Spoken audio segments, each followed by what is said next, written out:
ಮತ್ತೇನಾದ್ರೂ ಇದ್ರೆ ಕೇಳಿ. ಇಷ್ಟೇ. ನಾವು ಅನ್ಕಂಡೀಷನಲ್ ಸಪೋರ್ಟ್ ಆಗಿ ನಾವು ಕಾಂಗ್ರೆಸ್ ಪಕ್ಷಕ್ಕೆ ನಾವೆಲ್ಲ ಸೇರಿ ಎಲ್ಲ ಮುಖಂಡರುಗಳು, ಕಾರ್ಯಕರ್ತರು, ಎಲ್ಲ ಊರಿನ ಎಲ್ಲ ಅಭಿಪ್ರಾಯ ಕೇಳಿ ನಾವು ಇವತ್ತು ನಾವು ಸಪೋರ್ಟ್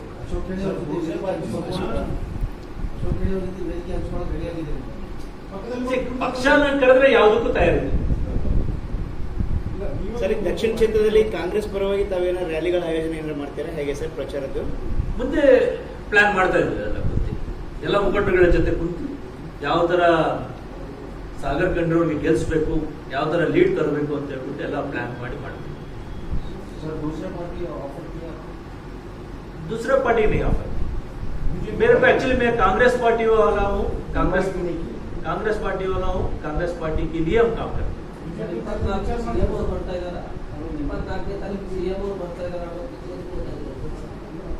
ಅದು ನನಗೆ ಗೊತ್ತಿಲ್ಲ.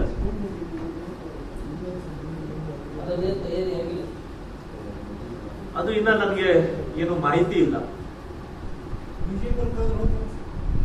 ಇಲ್ಲ ಅಲ್ಲ, ರಾಜಕೀಯದಲ್ಲಿ ಯಾರು ಅದೇ ಹೇಳುವಲ್ಲ, ಯಾರು ವೈರಿ ಇಲ್ಲ.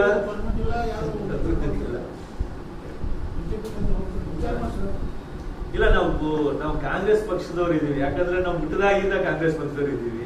ನಾವು ಕಾಂಗ್ರೆಸ್ ಪಕ್ಷಕ್ಕೆ ದುಡಿತೀವಿ, ಕಾಂಗ್ರೆಸ್ ಪಕ್ಷದಲ್ಲೇ ಸಾಯ್ತೀವಿ. ಇರೋದನ್ನ ಹೇಳ್ತಾ ಇದ್ದೀವಿ. ಯಾಕಂದ್ರೆ ನಮ್ಗೆ ನಮ್ಮ ಫ್ಯಾಮಿಲಿ ಏನಿದೆ, ಧರ್ಮ್ ಸಿಂಗ್ ಅವ್ರ ಫ್ಯಾಮಿಲಿ ಯಾವತ್ತೂ ಇದ್ರೂ ಅವರಿಗೆ ನಾವು ಮರೆಯಕ್ಕೆ ಆಗಲ್ಲ ಕಾಂಗ್ರೆಸ್ ಪಕ್ಷಕ್ಕೆ. ಯಾಕಂದ್ರೆ ಅವ್ರು ಮುಖ್ಯಮಂತ್ರಿ ಸ್ಥಾನ ಕೊಟ್ಟಿದ್ದಾರೆ. ಅದರಿಂದ ನಾವು ಯಾವತ್ತಿದ್ರೂ ಕಾಂಗ್ರೆಸ್ ಪಕ್ಷದವರೇ. ಯಾಕಂದ್ರೆ ನಾವು ಇವತ್ತು ಕಾಂಗ್ರೆಸ್ ಪಕ್ಷಕ್ಕೆ ಯಾಕೆ ಸಪೋರ್ಟ್ ಮಾಡಬೇಕು ಅಂತ ಒಂದು ಐಡಿಯಾ ಎಲ್ಲರೂ ಹೇಳ್ತಾ ಇದ್ದಾರೆ. 5 ಗ್ಯಾರಂಟಿ ಏನ್ ಕೊಟ್ಟಿದ್ರು ವಿಧಾನಸಭಾ ಇದರಲ್ಲಿ, ಆ 5 ಗ್ಯಾರಂಟಿನ ಅನುಷ್ಠಾನ ಇವತ್ತು ಎಲ್ಲೇ ಹೋಗ್ಲಿ ಯಾರೇ ಮಾತಾಡಿದ್ರು ಇವತ್ತು ಕಾಂಗ್ರೆಸ್ ಪಕ್ಷಕ್ಕೆ ನಾವು ವೋಟ್ ಹಾಕ್ತೀವಿ ಅಂತ ಜನನೂ ಹೇಳ್ತಾರೆ.